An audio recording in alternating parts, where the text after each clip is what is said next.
Hello दोस्तों, how are you. आइए दोस्तों हम लोग देखते हैं। देखिए दोस्तों, आप लोग वीडियो को थोड़ा भी स्किप मत कीजिएगा। हम आपको मोस्ट इम्पोर्टेंट जो आप लोगों के लिए है वो मैं लेकर आई हूँ, जो आप लोग के लिए बेहतर है।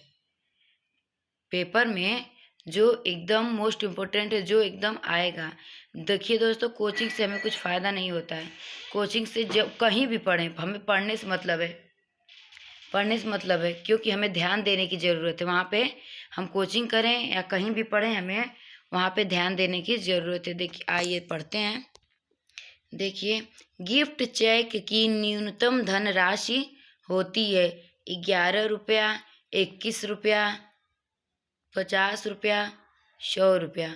तो दोस्तों, जो गिफ्ट की चेक की न्यूनतम राशि होती है, कितनी होती है? देखिए, गिफ्ट चेक की जो न्यूनतम राशि 11 रुपये होती है। वर्तमान समय में बैंकों द्वारा आधुनिकता को ग्रहण करते हुए वह ऐसी वह हो जाती है जिसका वह ज़रूरी होता है हमें देना। तो जो गिफ्ट की चेक की न्यूनतम धनराशि होती है वह 11 रुपये 11 रुपये होती है। अगला है भविष्य निधि योजना, जीवन बीमा निगम आदि संचित धनराशि का उपयोग किया जाता है आकस्मिक संकट में, सामाजिक प्रतिष्ठा में, मनोरंजन हेतु, राष्ट्रीय विकास कार्य में। तो इसके लिए राष्ट्रीय विकास कार्य में जो भविष्य निधि योजना की ज़रूरत होती है, वह इसी का संचित धनराशि का उपयोग किया जाता है। अगला है व्यय को प्रभावित करने वाला कारक है परिवार के सदस्यों की संख्या, रहन सहन का स्तर, गृहिणी की योग्यता एवं कुशलता, उपयुक्त सभी। तो दोस्तों, इसमें क्या है? उपयुक्त सभी जो है व्यय को प्रभावित करने वाला कारक है। अगला है घर की सफाई में सर्वाधिक महत्व है दैनिक सफाई की, मासिक सफाई की, साप्ताहिक सफाई की और वार्षिक सफाई की। तो इसमें जो है दैनिक सफाई की सर्वाधिक महत्व है। अगला है एक बार में मादा मच्छर अंडे देती है 10 से 50, 100 से 500, 50 से 100, इनमें से कोई नहीं। तो जो मादा मच्छर है वह एक बार में 100 से 500 क्या करती है? अंडे देती है। वह अंडे देती है। अंडे एक सप्ताह में पूर्ण मच्छर बन जाते हैं। जो अंडे होते हैं वह क्या होते हैं? एक हफ्ते में वो जो मच्छर हैं वह एक सप्ताह में पूर्ण मच्छर बन जाते हैं। जहाँ पानी का जमाव होता है, जहाँ भी देखिए दोस्तों, जहाँ भी पानी का जमाव होता है वहाँ मच्छरों को पनपने का बहुत जल्दी अवसर मिलता है। सावधानी के लिए घर के आसपास तथा कूलरों या घर में रखे अन्य बर्तनों में पानी जमा नहीं होने देना चाहिए, क्योंकि ये मच्छर जो है जब नहीं जमा होगा तो क्या होगा? मच्छर नहीं होगा। अगला है घर की सफाई का महत्व है। घर की सफाई का महत्व है। देखिए दोस्तों, मानसिक स्वास्थ्य के लिए सफाई की जो सफाई की महत्व है। अब आप लोग बताइए कि मानसिक स्वास्थ्य के लिए ज़रूरी है कि स्वास्थ्य की शारीरिक स्वास्थ्य के लिए, कि आनंद की प्राप्ति के लिए, कि तीनों के लिए? तो दोस्तों, यह जो है तीनों के लिए ज़रूरी है। यह जो है तीनों के लिए ज़रूरी है। घर की जो सफाई होती है, तो घर की सफाई का महत्व निम्नलिखित के लिए है। जैसे है मानसिक स्वास्थ्य के लिए है, शारीरिक स्वास्थ्य के लिए है, जीवन में आनंद की प्राप्ति के लिए है, तथा वातावरण में शुद्धता के सहयोग के लिए भी। व्यक्ति के जीवन में सफाई का बहुत क्या है? बहुत ही महत्व है। और जो सफाई है, सफाई से क्या होता है? स्वास्थ्य का गहरा संबंध है। सफाई से स्वास्थ्य का गहरा संबंध है। सफाई के स्वास्थ्य का जो होता है उससे गहरा संबंध है। यदि व्यक्ति दूषित वातावरण में रहता है तो उन्हें निश्चित रूप से उससे क्या होता है, उनकी जो मानसिकता है वह खराब हो जाती है, उनका वातावरण जो है खराब हो जाता है। अगला दोस्तों, घर की सफाई करते समय ध्यान देने योग्य बातें हैं। जब हम घर की सफाई करते हैं तो हमें किस चीज़ का ध्यान रखना चाहिए? सफाई क्रमानुसार की जानी चाहिए, गंदगी कम की जाए, सफाई के लिए उचित साधन होना चाहिए, उपयुक्त सभी होना चाहिए। तो क्या होना चाहिए? घर की सफाई करते समय हमें उपयुक्त सभी होना चाहिए। देखिए दोस्तों, हम इसको विस्तार से समझते हैं। क्या है, जब घर की सफाई होती है, घर की सफाई जब करते हैं तो हमें निम्न बातों का ध्यान रखना चाहिए। जैसे सफाई क्रमानुसार की जानी चाहिए, सफाई के दौरान गंदगी नहीं होनी चाहिए तथा सफाई के लिए उचित साधन का प्रयोग करना चाहिए। जैसे देखा गया है कि लोग सफाई बहुत करते हैं, लेकिन इस तरह करते हैं कि धूल आदि उड़कर गंदगी फैलाती रहती है। जो धूल आदि है, गर्मी में क्या होता है, जब हवा आता है तो गंदगी, धूल, मिट्टी, बहुत सारे कूड़ा करकट जो होता है वह इकट्ठा हो जाता है और घर को गंदा कर देता है। अगला है दोस्तों, फर्नीचर की दरारों को भरने के लिए उपयोग किया जाता है पुटीन अथवा मोम, लकड़ी का बुरादा, फेविकोल और लाख। तो दोस्तों, यह जो है इसमें फर्नीचर की दरारों को भरने के लिए उपयोग किया जाता है, तो पुटीन अथवा मोम का उपयोग किया जाता है। अगला है, उत्तम गृह सज्जा के लिए अनिवार्य है, उत्तम गृह सज्जा के लिए अनिवार्य है अत्यधिक मेहनत, सुंदरता, अभिरुचि, सौंदर्य, परिवार के सदस्यों की संख्या, जो है परिवार के सदस्यों की संख्या। तो दोस्तों, हम देखते हैं कि जो यह है गृह सज्जा, उत्तम गृह सज्जा के लिए अनिवार्य है, वह क्या है? अभिरुचि और सौंदर्य बोध। क्या है? अभिरुचि और सौंदर्य बोध है। देखिए यह क्या है? उत्तम गृह सज्जा के लिए, यह जो है उत्तम गृह सज्जा के लिए अभिरुचि और सौंदर्य का बोध होना अत्यंत आवश्यक है। कभी कभी देखा जाता है कि लोग यह चाहकर भी घर की सजावट नहीं कर पाते हैं, वह चाहकर भी घर की सजावट नहीं कर पाते हैं क्योंकि उनको इस बात की जानकारी नहीं होती है, क्योंकि इनको इस बात की जानकारी नहीं होती है कि सज्जा कैसे की जाती है। आज के दौर में गृह सज्जा के लिए बहुत सारे सामग्रियों की ज़रूरत होती है, वह मार्केट में उपलब्ध हैं, वह मार्केट में उपलब्ध आसानी से उपलब्ध हैं, जिससे हम घर को सजा सकते हैं। अगला है, देखिए पाश्चात्य शैली के भोजन के कमरे में आवश्यक है आसन तथा चौकियाँ, मेज तथा कुर्सियाँ, दरी और पटरे। क्या होता है? ये जो है पाश्चात्य शैली के भोजन के कमरे में जो है हमें क्या आवश्यक है? हमें जो है इसके लिए मेज तथा कुर्सियाँ आवश्यक है। इसके लिए जो है मेज तथा कुर्सियाँ आवश्यक है, जो खाने के लिए हमें अनिवार्य होना चाहिए, एक भोजन कक्ष में अनिवार्य होना चाहिए।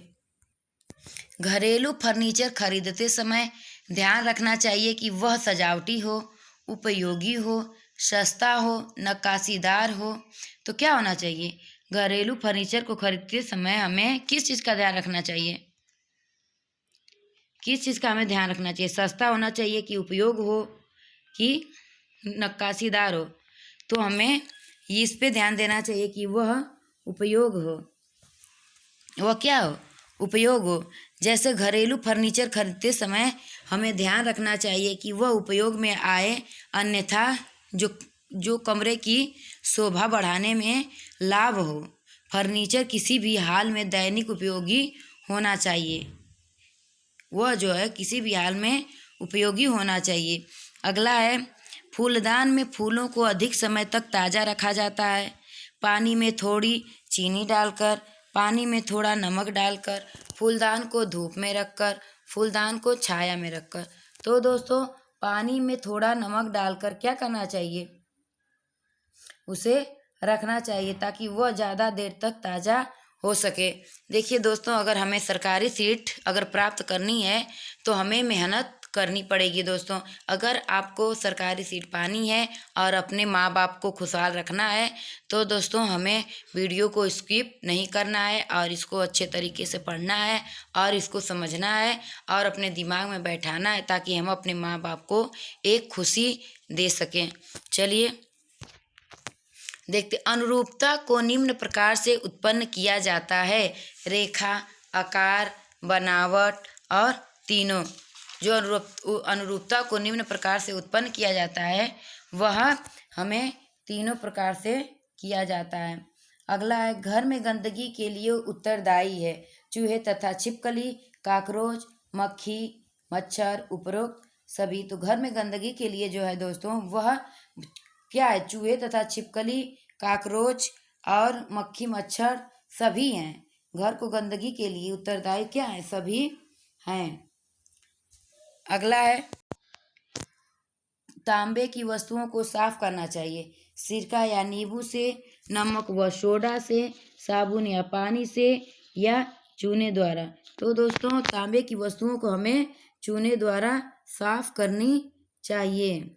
अगला है, घर की सजावट से तात्पर्य है घर में फूलदान, तस्वीरें तथा खिलौने आदि का होना, घर में कीमती सजावटी सामान का होना और कमरों में उपयुक्त सामान की कलापूर्ण व्यवस्था होना, कालीन तथा पर्दे आदि का अधिक उपयोग होना। तो दोस्तों इसमें जो है कमरों में उपयुक्त सामान की कलापूर्ण व्यवस्था होनी चाहिए। अगला है, सजावट के सिद्धांत के तत्व हैं, अनुपात है, संतुलन है, प्रभाव है, उपरोक्त सभी हैं। तो क्या है, सजावट के जो सिद्धांत है दोस्तों वह अनुपात, संतुलन, प्रभाव, उपयुक्त सभी हैं, उपयुक्त सभी हैं। अगला है, कालीन की सफाई करनी चाहिए कड़े ब्रश से, मोटे ब्रश से, नरम ब्रश से, फूल व झाड़ू से। तो कालीन की जो सफाई है वह हमें किससे करनी चाहिए, नरम ब्रश से करनी चाहिए। यहाँ ब्रश है,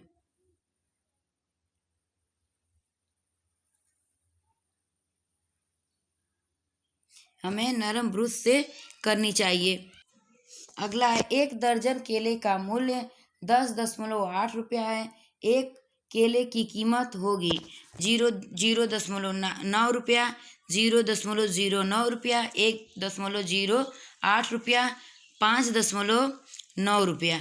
तो कितनी होगी, 1 दर्जन केले का अगर मूल्य 10 रुपया 10.8 रुपया है तो बताइए दोस्तों कि एक केले की जो कीमत होगी वह कितना होगी, कितना होगी, आप लोग जोड़िए देखिए कितना होगी। चलिए देखते हैं, हम बताते हैं, 0.9 रुपया होगी। अगला है, 1 किलोमीटर में होते हैं। इसको देखिए दोस्तों, ये मोस्ट इम्पोर्टेंट है, आप लोग इसको याद रखिए, भूलिएगा मत। 1 किलोमीटर में कितना होता है, 1 किलोमीटर में कितना होता है, 1000 मीटर होता है, 100 मीटर होता है और 100 डेसीमीटर होता है और 1000 मीटर होता है। तो दोस्तों यह जो है 1 किलोमीटर में 1000 मीटर होते हैं। अगला है, रुचि अपने 2 बच्चों को मेला दिखाने ले गई।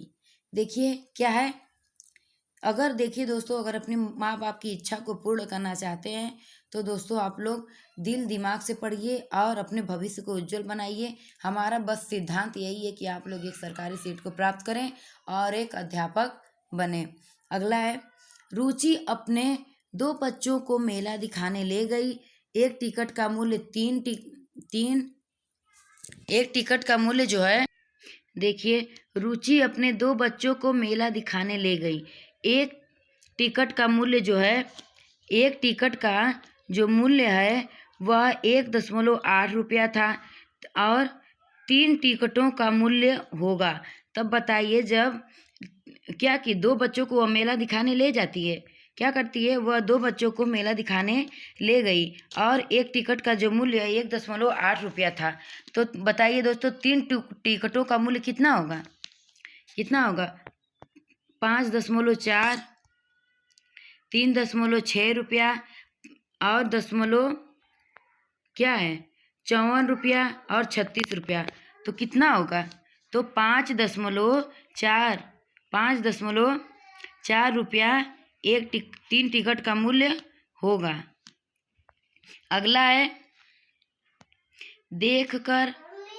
देखिए अगला है एक कार पहले घंटे में 34.3 किलोमीटर दूसरे चलता है और दूसरे घंटे में 56.2 किमी चलता है और तीसरे घंटे में 46.73 किमी चली तो उसने कितनी दूरी को तय किया? 131.23 किमी, 137.23 किमी, 146.43 किमी, 138.32 किमी। तो जो है दोस्तों वह 137.23 किमी की दूरी को तय की। अगला है 1 किलो चीनी का दाम अगर 15 रुपया है तो 4 किलो चीनी का दाम कितना होगा? अगर 1 किलो कोई भी व्यक्ति है अगर 1 किलो चीनी का दाम जो 15 रुपये की खरीद रहा है तो अगर वह 4 किलो खरीदेगा तो कितने रुपये देगा? दुकानदार को वह कितने रुपये देगा? दुकानदार को वह जो है कितने रुपये देगा? 30 रुपये देगा, 45 रुपये देगा, 60 रुपये देगा और 75 रुपये देगा। तो वह कितने रुपये देगा? 15 रुपया के दर से 4 किलो अगर चीनी खरीद रहा है तो कितने देगा? तो जो है दोस्तों यह 60 रुपये देगा। अगला है जल एक यौगिक है। जल क्या है? एक यौगिक है जो निम्न तत्वों से मिलकर बनता है।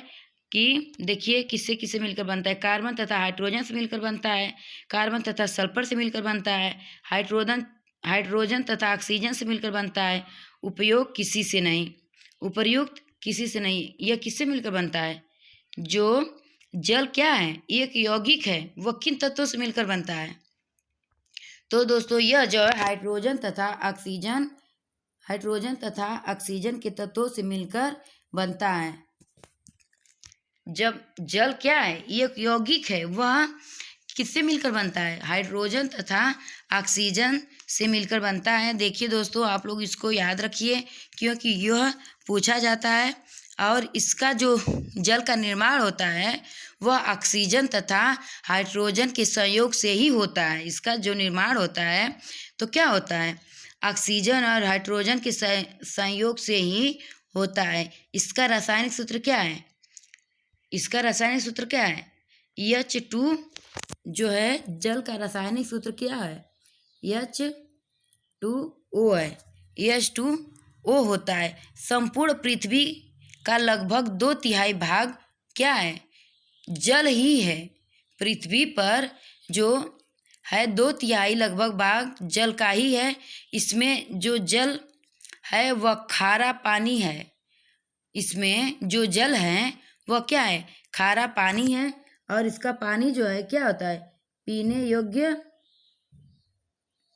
पीने का पानी जो है वह 3% से भी कम है। जो पीने का पानी वह 3% से भी क्या है? कम है। थैंक यू दोस्तों, बस इतना ही। आप लोग ध्यान रखिए और अपने माँ बाप के उज्जवल भविष्य की कामना करिए। अगर आपको सरकारी सीट मिलेगी दोस्तों तो आपके माता पिता के उज्जवल भविष्य होगा और आपको भी एक अच्छा मौका मिलेगा और पढ़ने का, लिखने का और बच्चों को आगे बढ़ाने का, ताकि आप भी एक टीचर होंगे जिससे आपको एक बेहतरीन टीचर होने का जो अंदाज है वह अपने पास रखनी चाहिए दोस्तों। और थैंक यू, बस इतना ही हमारे वीडियो में। चलिए दोस्तों आप अपना और अपने माता पिता का ख्याल रखिए। जय हिंद दोस्तों।